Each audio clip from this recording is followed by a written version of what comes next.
UCC को लेकर PM Modi ने कहा कि एक घर में दो कानून कैसे चल सकते हैं।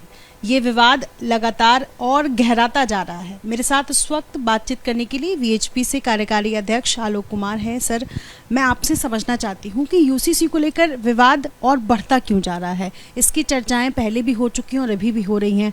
कई ऐसे धर्मगुरु हैं, मुस्लिम धर्मगुरु, जिनकी तरफ से बयान आया है कि ये हमारी मजहबी आज़ादी छीनना चाहते हैं। क्या कहेंगे? मुझे आश्चर्य है कि इस पर विवाद हो रहा है, क्योंकि ये तो संविधान के आर्टिकल 44 का आदेश है। सब सरकारों को यह निर्देश देता है संविधान कि वो जल्दी से जल्दी भारत के पूरे क्षेत्र में सब नागरिकों के लिए एक कॉमन सिविल कोड, समान नागरिक संहिता बनाएं। और यह जितने भी सांसद और विधायक हैं, ये जीतने के बाद प्रवेश करने के पहले शपथ लेते हैं कि वे संविधान के प्रति सच्ची श्रद्धा रखेंगे। तो अगर यह श्रद्धा और निष्ठा है तो संविधान के आदेश का पालन किया जाना चाहिए। दूसरी बात यह है कि ये व्यक्तिगत आज़ादी की बात केवल परिवार के मामले में क्यों है। आपराधिक मामलों में तो इंडियन पीनल कोड लागू होता है, शरिया का कानून नहीं लागू होता। कोई चोरी करे तो हाथ काटने का दंड नहीं है। तो जब पीनल कोड, इसमें शरिया का कानून नहीं है, सबके लिए एक सा है। Banking loss, commercial loss, contract के लॉस, प्रॉपर्टी के लॉस, इसमें से किसी में शरिया का कानून शामिल नहीं है। यहाँ तक कि जिस सूदखोरी को मुसलमानों में निषेध किया गया है, वैसे सारे बैंकिंग लॉस भी हैं। तो केवल परिवार के कानून अलग क्यों रहे? यह भी एक से होने चाहिए। और इसलिए बने कि नहीं बने इस पर विचार करने की बजाय कैसा बने, क्या हो, इस पर पूरा देश मिलकर विचार करे। सब धर्मों में जो अच्छा है, ठीक है, उचित है, उसको लिया जाए और जो पुराना हो गया है उसको छोड़ दिया जाए। पुराना क्या हो गया है जिसको छोड़ा जाए? मैं आपको उदाहरण दूंगा। जिस समय इस्लाम अपने फॉर्मेटिव ईयर्स में शत्रुओं से घिरा हुआ था, युद्ध होते थे, और उस युद्ध में, बदर के और बाकी युद्धों में बहुत सारे नौजवान मारे जाते थे, स्त्रियां विधवा होती थीं, बच्चे भी होते थे। उस समय पुरुषों की कमी के कारण यह बात आई कि 4 शादियां करो। पर आज तो वो ठीक नहीं। आज तो पुरुष और महिला की समानता का समय। आज तो महिला की गरिमा की रक्षा होनी चाहिए। उसको अपने तबेले में बंधे हुए मवेशियों की तरह से व्यवहार नहीं किया जा सकता कि 4 शादी कर लो और जिसको चाहो जब छोड़ दो। कोई कारण बताने की ज़रूरत नहीं, कोई सहमति बताने की ज़रूरत नहीं। तो मुझे लगता है कि जैसे 2 मुस्लिम देशों ने भी कहा कि एक पत्नी होनी चाहिए, एक से ज़्यादा नहीं हो सकते, पाकिस्तान ने भी ये कहा कि दूसरी शादी करनी है तो पहली पत्नी की लिखित अनुमति लेना आवश्यक है। तो आज के सभ्य समाज में, जहाँ महिलाएं पुरुष के साथ कदम से कदम बढ़ाकर बढ़ रही हैं, जहाँ संविधान समानता की गारंटी देता है, जहाँ संविधान की प्रस्तावना मनुष्य की गरिमा को आश्वस्त करती है, वहाँ विवाह और तलाक के बारे में जो नियम हैं वो बदले जाने चाहिए। इद्दत है, पर जो हलाला है कितना अमानवीय है। अगर कोई तलाकशुदा महिला और उसका पति दोबारा इकट्ठा रहना चाहते तो उस महिला को पहले किसी और से विवाह करना पड़ेगा, उसके साथ संबंध बनाने पड़ेंगे। संबंध बन जाने के बाद में वो उसको तलाक देगा। अमानवीय है, कष्टकर है, जाना चाहिए। इससे फायदा होगा, मैं समझता हूँ। और मैं आपको कहूँ कि ये केवल मुसलमान के साथ नहीं है। क्या हिंदुओं में सती प्रथा नहीं थी? सती प्रथा को कानून बनाकर समाप्त किया। बाल विवाह को कानून बनाकर समाप्त किया। दहेज की प्रथा को कानून बनाकर समाप्त किया। बहुपत्नी को भी किया। इसलिए हिंदुओं ने भी कदम बढ़ा करके युग के साथ चलने का प्रयत्न किया है। देखिए इस पर राजनीतिक बहस बहुत ज़्यादा हो रही है। कांग्रेस की तरफ से बयान दिया गया जिसमें कहा गया कि अगर नियम यूनिफॉर्म सिविल कोड से सिर्फ मुसलमानों के लिए बदलते हैं तो अंतिम संस्कार के जो नियम है वो क्यों नहीं बदले जा रहे हैं। तो क्या अंतिम संस्कार हो या विवाह संस्कार हो, इनके नियम भी बदले जाएंगे? क्या ड्राफ्ट से लग रहा है? अभी तो ड्राफ्ट बना नहीं है, अभी तो सुझाव मांगे गए हैं। सब लोग सुझाव दे रहे हैं। मुझे मालूम पड़ा कि कुछ लाख सुझाव आए। इसलिए ये कहना कि दफनाएंगे या जलाएंगे, मुझे कोई व्यक्तिगत पूछेगा तो हिंदू जलाएं वो दफनाएं, मुझे इसमें कोई आपत्ति नहीं। इस तरह से हर चीज झगड़े वाली नहीं होगी और ना यह हिंदू कानूनों का विस्तार होगा। ये तो सब धर्मों की अच्छी बातों को लेकर कानून बनेगा, इसमें किसी को आशंका नहीं रहनी चाहिए। अब ट्राइबल्स के लिए क्या रियायतें मिलनी चाहिए? क्योंकि जब आप हिंदू मैरिज एक्ट के बारे में समझा रहे थे उसमें भी ट्राइबल्स को जो है वो इन नियमों से अलग रखा गया है कई जगहों पर। कहूँ कि हिंदू मैरिज एक्ट सब हिंदुओं पे लागू होता है और उसमें स्पेसिफिकली कहा गया है कि ये सब जनजातीय लोगों पे लागू नहीं होगा। जो इसके लिए तैयार होते जाएंगे तो केंद्र सरकार उसकी अधिसूचना जारी करेगी कि ये 4 जो जनजातीय कबीले हैं इन पे लागू होगा। इसलिए कॉमन सिविल कोड में कुछ अपवाद नहीं हो सकते, ऐसा नहीं है। हिंदू लॉज में अपवाद किए गए हैं वैसे ही और भी अपवाद जहाँ पे आवश्यक होगा वो किए जा सकते हैं।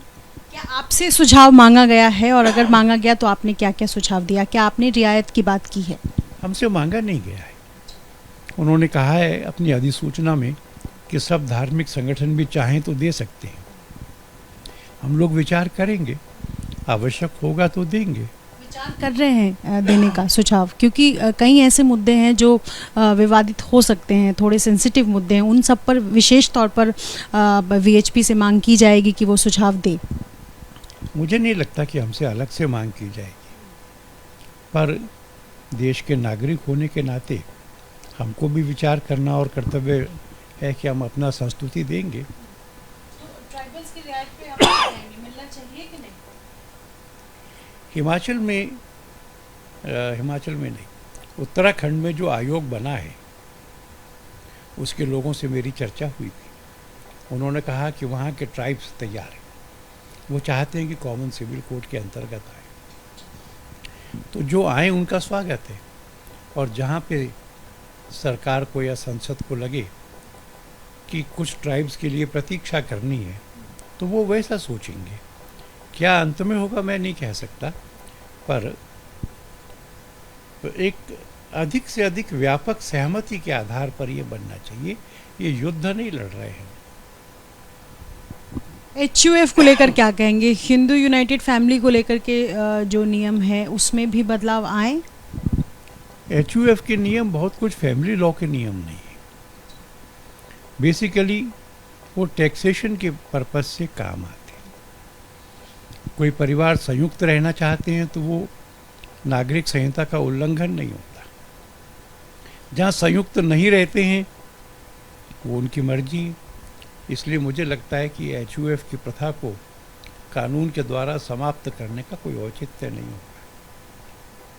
ठीक है, ये भी कहा जा रहा है कि सिर्फ मुस्लिम के लिहाज से यूनिफॉर्म सिविल कोड में कुछ ऐसे जो सुझाव दिए गए हैं वो गलत नहीं है, बल्कि बाकी जो धर्म है, हिंदू हो या जैन हो, उनको भी इसका बॉयकॉट करना चाहिए। हिंदू और जैन तो पहले ही एक सिविल कोड में बंधे हुए हैं और अब से नहीं, लगभग 70 साल से बंधे हुए। इसलिए बायकॉट करने की मांग उचित नहीं है। हिंदू लॉज जैन बौद्ध और सिखों पे भी अप्लाई होते हैं। मुझे लगता है कि धीरे धीरे भ्रांतियां दूर होंगी। ये जल्द से जल्द आ जाना चाहिए। मैं आपको कहूँ मुझे जल्दी भी नहीं है। इस पर एक व्यापक विचार होना चाहिए, अधिक से अधिक सहमति बनाने का प्रयत्न होना चाहिए। इतने साल में नहीं बना, 73 साल में संविधान के, तो आज शाम को बन जाए ऐसी कोई मजबूरी नहीं है। क्यों नहीं बना 73 साल में? आपको लगता है कि पहले भी इस पर पहले जो सरकारें आई उनको विचार करना चाहिए था? मैं आपको कहूं कि सरला मुदगल के केस में सुप्रीम कोर्ट ने कहा कि बनाना जरूरी है। मुझे अभी किसी व्यक्ति ने लगभग 30 जजमेंट्स भेजी हैं सुप्रीम कोर्ट्स की और हाई कोर्ट्स की, जिसमें कोर्ट्स ने कहा है कि भाई एक देश में दो कानून कैसे रह सकते, ये बनना चाहिए। पर मुझे लगता है कि मुसलमान या अल्पसंख्यक वोटों की चिंता में जो उचित काम है वो भी नहीं किया गया, और इसके लिए मैं पिछली सरकारों को दोषी मानता हूँ। मुसलमान में कई ऐसे लोग हैं जो हो सकता है इसको सांप्रदायिक मानते हो, और हिंसाएं अगर भड़क जाती है, हिंसा अगर इस तरीके से देखने को तस्वीर मिलती है तो क्या होगा? मैं नहीं समझता कि हिंसा भड़केगी। लोगों ने हमें बहुत सारे मौक़ों पर डराया था। राम जन्मभूमि के मंदिर के विषय में सुप्रीम कोर्ट का निर्णय आया तो फिर सबने स्वीकार किया, हिंसा की एक भी घटना नहीं हुई। 370 अगर समाप्त होगा तो पता नहीं देश में गृह युद्ध हो जाएगा, अरब का तेल मिलना बंद हो जाएगा, यूरोपियन कंट्रीज़ जो हैं वो हम पर सैंक्शंस लगा देंगे। कुछ नहीं हुआ।